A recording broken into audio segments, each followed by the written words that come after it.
मैं आपको ये क्लियर करता हूँ कि आज की डेट में बिल्कुल आपने सही कहा कि लोग एक दूसरे को ठगने में लगे हुए हैं, एक दूसरे को चीट करने में लगे हुए हैं, और सामने वाला इंसान समझ भी नहीं पाता है।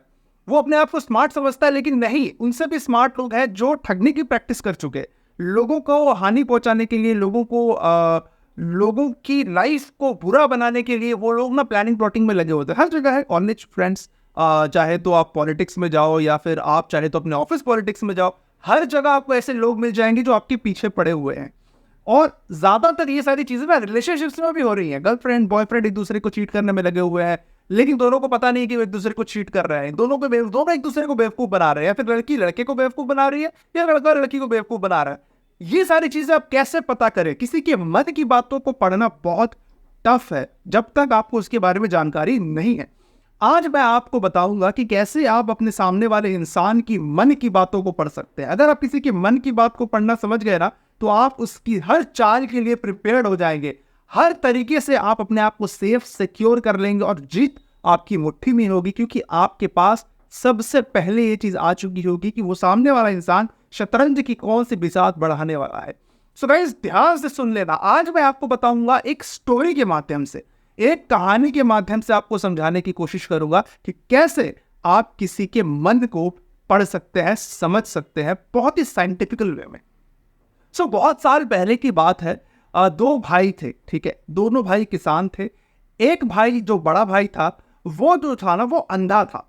छोटा भाई जो था वो बिल्कुल नॉर्मल था। छोटा भाई बड़ा भाई दोनों मिलकर ना किसान थे और खेती करते थे। अब क्या हुआ ना, छोटा भाई बहुत मेहनत करता था, रात दिन हल जोतता था, और पूरी देखभाल करता था खेत की, लेकिन बड़ा भाई उस लेवल पर सपोर्ट नहीं कर सकता था। तो छोटे भाई ने सोचा कि बड़े भाई को एक काम दे देते हैं। बड़े भाई को भी लगा कि मैं भी कुछ हाथ बटा पाऊंगा इस बहाने से। तो छोटे भाई ने बड़े भाई को कहा कि आप तो देख नहीं सकते हैं, बट आप एक काम करिए, आप ना खेत में बैठिए, ठीक है। मैं आपके लिए एक बना देता हूँ, शेड टाइप ऑफ जगह बना देता हूँ, एक मचान बना देता हूँ, वहां पर आप बैठिए।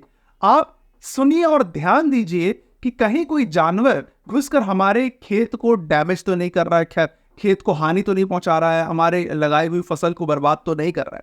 तो बड़ा भाई जो था ना, वो देख भले नहीं सकता था, लेकिन उसकी सुनने की शक्ति और उसकी जो ऑब्जर्व करने की जो पावर थी ना, वो बहुत ज्यादा स्ट्रांग था। ये आपको पता ही होगा, जो लोग देख नहीं सकते ना, उनकी बाकी की सारी इंद्रिया सेंस ऑर्गन्स ना बहुत अच्छे तरीके से काम करते हैं। तो बड़ा भाई तुरंत तैयार हो गया। उसने बोला ये काम मैं बेहतरीन तरीके से कर सकता हूँ, और इसी बहाने से मैं भी कुछ करूंगा जीवन में अपने भाई को सपोर्ट करने के लिए, अपने घर को सपोर्ट करने के लिए। तो वो बड़ा भाई ना उस दिन से वो खेत पर बैठने लगा, और जब भी वो कोई आहट सुनता, जैसे कोई भेड़ हो गई, जंगली बकरियां हो गई, या फिर वो हिरन हो गया, या कि कोई भी सियार हो गए, जो भी जंगली जानवर उसके खेत के आसपास भी होते थे, तो वो ना चिल्लाने लगता था आवाज सुनकर। उस जानवर के हिसाब से चिल्लाता था, जिस जो जानवर उस आवाज को सुनकर डरे। समझ लो कि अगर कोई हाथी पार हो रहा है तो उस हिसाब से जोर जोर से ढोल बजाने लगता था। अगर नॉर्मल हिरन पार हो रही है तो वो चिल्ला के ही भगा देता था। और जो चिड़िया पक्षी अगर बर्बाद कर रहे थे, उसी से वो थाली बजाने लगता था। इस तरीके से उस बंदे ने ना उस काम को बिल्कुल महारत हासिल कर ली उस काम पर। और जब भी कोई ऐसा जानवर आता था वो उसको भगा देता था, और फसल दिन दुगनी जो है ना वो बढ़ने लगी, नुकसान कम से कम होने लगा। वैसे ही एक दिन क्या हुआ ना, वो बैठा हुआ था, भरी दोपहरी थी, तो एक हिरन दौड़ते हुए पाए। उसने उस हिरन को ना भगा दिया चिल्लाकर। वो समझ गया कि एक हिरन है।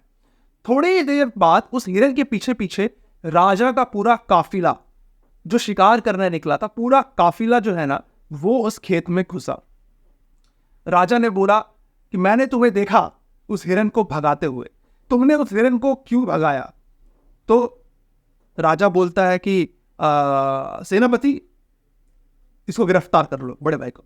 अब बड़ा भाई बोलता है कि देखिए, ये जो जानवर था मैं तो देख नहीं सकता हूं, लेकिन मैं आपको यह बता सकता हूं कि ये हिरन नहीं था।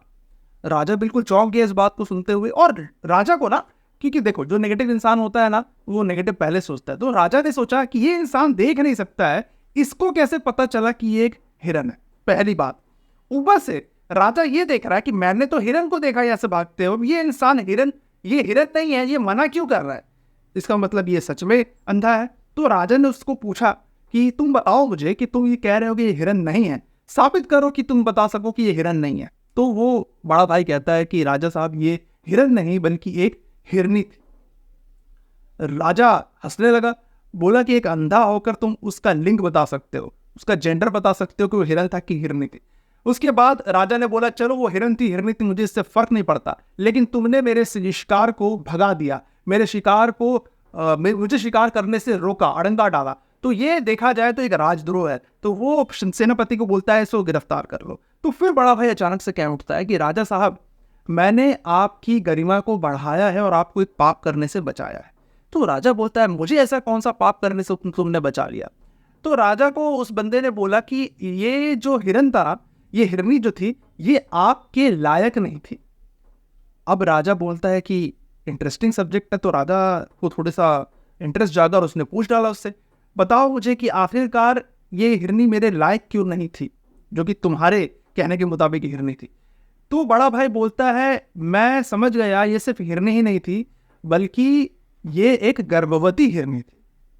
राजा बिल्कुल चौंक गया, एक तो तुम अंधे हो, ऊपर से तुमको ये पता चल गया कि हिरन है कि हिरनी है, ऊपर से ये भी पता चल गया कि ये गर्भवती है। वो सेनापति को बोलकर उसे गिरफ्तार कर लेता है और उसको अपनी सभा में ले आता है। सभा में लाने के बाद उससे ये सवाल दोबारा पूछता है कि तुम अब मुझे यहाँ पर बताओ कि तुम्हें कैसे पता चला कि ये हिरनी थी और वो गर्भवती थी। तब बड़े भाई ने बताया कि मैं उसके चलने की आवाज से, उसकी आहट से, उसकी भागने की गति से मैं समझ गया कि वो एक हिरनी थी। अब राजा बोलता है इतने से तो नहीं पता चलेगा, और बताओ कैसे पता चला। तो बड़ा भाई थोड़ा और डिटेल करता है, वो कहता है कि जब भी कोई हिरन मेरे खेत को पार करता है तो वहां बीच में एक बाड़ा पड़ता है। बाड़ा एज इन एक बॉर्डर, एक घेराव पड़ता है जिसके अंदर वो कूद कर आते हैं, वो उसको छलांग मारकर आते हैं। तो उसकी छलांग की गति से, छलांग की आवाज से मैं समझ जाता हूं कि ये एक हिरन है, एक मेल हिरन है। और जब ये हिरनी जिसको आपने भगाया था, ये हिरनी कूद कर ही नहीं आई थी, बल्कि ये हिरनी उस बाड़े को तोड़ कर आई थी। और तोड़कर क्यों आई थी? क्योंकि उस हिरनी को पता था कि मैं यहां से छलांग लगाऊंगी तो बच्चे को नुकसान पहुंच सकता है, इसीलिए वो उस बाड़े को तोड़ते हुए निकल गई और धीमी गति से, वजन के साथ, जितनी भी तेज वो भाग सकती थी, अपने बच्चे के वजन के साथ वो भागी। राजा इस बात को सुनकर बहुत प्रसन्न हुआ और राजा इज लाइक कि ये मेरे पास एक नगीना हाथ लग गया है, इसकी इस शक्ति को इस्तेमाल कर कर मैं बहुत सारे फायदे उठा सकता हूं। तो राजा ने उसे बोला कि अब तो तुम मन की बातें पढ़ लेते हो, बिना देखे चीजों को जान लेते हो, तो मैं तुम्हें एक सवाल पूछता हूं, अगर ये सवाल का सही जवाब दिया तुमने तब मैं तुम्हें यहां से जाने दूंगा। बड़ा भाई बोलता है ठीक है पूछिए। अब धर्म संकट में डालते हुए राजा उसको पूछता है कि अब तुम मुझे ये बताओ कि मेरी जो पत्नी है वो पतिव्रता है कि नहीं। अब ये बड़े असमंजस में पड़ गया। अब राजा है, राजा का सवाल का जवाब उसे देना ही देना है, इतना बिल्डअप दे चुका है। तो वो बोलता है ठीक है, सबसे पहले तो मैं आपको एक रिक्वेस्ट करूंगा कि आप मुझे जो मैं बात बोलने वाला हूं ये सुनकर मेरे ऊपर नाराज मत होइएगा। राजा बोलता है ठीक है चलो, मैं तुम पर नाराज नहीं होऊंगा, जो भी बोलना चाहते हो खुलकर बोलो। तो बड़ा भाई बोलता है मैं चाहता हूं कि आप अपनी पत्नी के साथ मुझे कमरे में अकेले कुछ देर दे समय। राजा गुस्सा हो जाता है, लेकिन फिर थोड़ी देर बाद विचार करने के बाद वो बोलता है अच्छा ये तो अंधा इंसान है, क्या ही करेगा, इसको अंदर डाल देते हैं। तो वो अपने सेनापति के साथ डिस्कस करके अपनी रानी को एक कमरे में इस अंधे इंसान के साथ बंद कर देता है कुछ समय के लिए।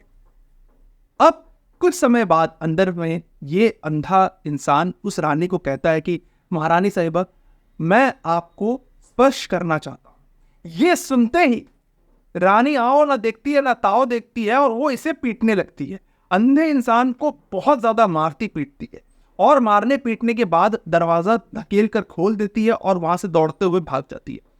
फिर राजा इसको बुलवाता है और फिर पूछता है अब तुम मुझे ये बताओ कि अब तुम ये साबित करो कि मेरी पत्नी जो है वो पतिव्रता है कि नहीं। ये बेचारा पिटा पिटाया ये जवाब देता है कि राजा साहब नाराज मत होइएगा, लेकिन आपकी पत्नी पतिव्रता नहीं है। राजा सुनकर आग बबूला हो जाता है और इससे सवाल पूछता है दोबारा कि साबित करो। तब ये बोलता है अगर वो पतिव्रता होती तो वो किसी पराये पुरुष को स्पर्श नहीं करती, लेकिन जैसे ही मैंने आपकी पत्नी को बोला कि मैं आपको स्पर्श करना चाहता हूं और वो मुझे पीटने लगी, उसने मेरे अंग के सारे हिस्सों को हाथ लगाया और मुझे मारा दम पर। उसने आओ देखा ना ताओ मुझे हर जगह मारा। अगर कोई पतिव्रता पत्नी होती तो वो किसी गैर मर्द को छूती भी नहीं। ये बात सुनकर राजा, उस समय की बात है तो ऐसी चीजें हो सकती थी, तो राजा बहुत ज्यादा खुश होता है और राजा उसको बोलता है मेरा एक आखिरी सवाल है तुम पर, अगर ये जवाब देते हो तो मैं तुम्हें जाने दूंगा। अब ये कुछ नहीं कर सकता था, इसके पास कोई ऑप्शन नहीं था, तो ये पूछता है बताइए क्या सवाल है।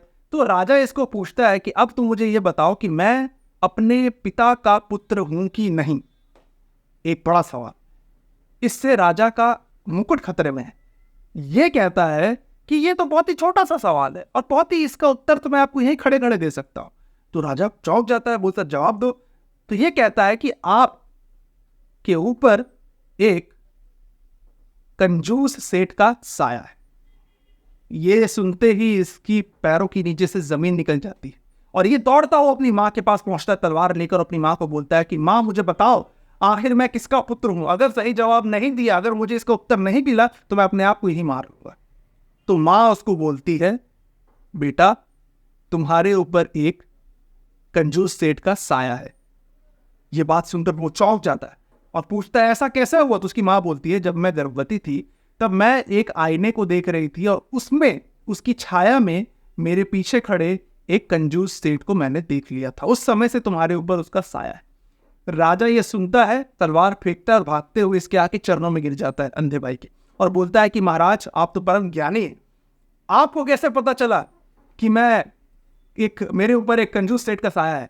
तो ये हंसते हुए कहता है ये तो बहुत ही सरल बात है, इसमें कोई मायावी पुरुष महान पुरुष होने की बात नहीं है। मैंने जितने सवालों के जवाब आपको दिए ना, अगर मैं ये किसी और को देता ना तो मेरा मुंह मोतियों से भर देता, लेकिन आपने सवाल पे सवाल पूछा लेकिन मुझे एक पैसा एक फूटी कौड़ी नहीं दी। मैं उसी समय समझ गया था कि आप बहुत ज्यादा कंजूस है और आपके ऊपर किसी कंजूस सेठ का साया है। ये सुनकर राजा बहुत खुश हुआ और उसे बहुत सारे इनाम दिए। ये ओवरऑल कहानी का कंक्लूजन मैं आपको बताता हूँ। कंक्लूजन ये है कि उसके पास कोई स्पेशल पावर्स नहीं थी, लेकिन ऑब्जर्वेशन पावर जो उसके पास थी ना वो बहुत स्ट्रांग थी। अब मैं आपको फटाफट बता देता हूं कि उसने क्या क्या ऑब्जर्व किया, आप भी कैसे किसी के मन को पढ़ सकते हैं इन पॉइंटर्स को समझ के। नंबर 1, हमेशा आपको अगर किसी की बात, किसी के अंदर की भावना और उसकी सोच को निकालना है ना तो उसको एक काम दे दो, ठीक है। जिस हिसाब से अंधे भाई ने राजा को काम दिया कि उसे उसके कमरे में जाने दो, उसको कमरे में जाने के बाद वो उस सवालों की घेरे में जान लिया और सवाल पूछने के बाद पैसे नहीं मिले उसको, तो वो समझ गया था कि इसको मैं इस हिसाब से जज कर सकता। अगर आपको भी किसी को पहचानना है ना तो उसको कोई काम दो, उसके काम करने की भावना, काम करने का जो ओवरऑल प्रेशर, काम करने की मन की इच्छा और उसका रिजल्ट आउटपुट ना आपको पता करके ये दे देगा कि इंसान के मन में सोच, इस इंसान के मन में आपके लिए क्या भावना है। सेकेंड चीज, हमेशा सामने वाले इंसान की आंखों में देखो। अगर वो आपसे बात करते वक्त बार बार नीचे या इधर उधर देख रहा है, आंखें झपक रहा है, तो उसके मन में चोर है। सेकेंड चीज ये है कि अगर आप सामने वाले इंसान को देख रहे हो ना और उसके हाथ बहुत ज्यादा चल रहे हैं, यानी कि वो आपको डाइवर्ट करने की कोशिश कर रहा है, बार बार अपने मुंह पे हाथ लगा रहा है या फिर हाथ मोड़ के ऐसे बैठा है, नीचे देख रहा है और बात पर ध्यान नहीं दे रहा है, इससे आपको ये पता चल जाएगा कि ये इंसान आपके ऊपर ज्यादा इंटरेस्टेड नहीं है। ये मजबूरी में आपके साथ बैठा है, जैसे इसको मौका मिलेगा ना आपका साथ छोड़ के निकल जाएगा। थर्ड चीज, हमेशा इंसान की ओवरऑल बॉडी लैंग्वेज और पैरों पर ध्यान दो। अगर एक इंसान पैर को फोल्ड करके बैठा और आपकी बातों को सुन रहा है ना तो वो उतना ज्यादा आपकी बात को ऑब्जर्व नहीं कर रहा है और अपने आप को सिक्योर्ड मोड में, सेफ्टी मोड में उसने रखा हुआ है और अपने आप का बचाव कर रहा है। अगर उस इंसान के पैर हिल रहे हैं ना ज्यादा, अगर बात करते करते पैर वो हिला रहा है ना तो वो इंसान नर्वस है, वो इंसान आपसे कुछ छुपा रहा है जिसकी वजह से उसको डर है कि वो आपको पता ना चल जाए, राइट। या फिर ऐसा भी हो सकता है कि वो इंसान नर्वस है क्योंकि वो आपसे डरा हुआ है।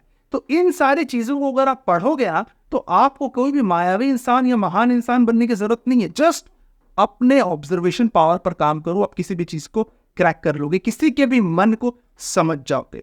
Just need to learn how to observe the overall personality of a person. That's it, guys. Thank you so much.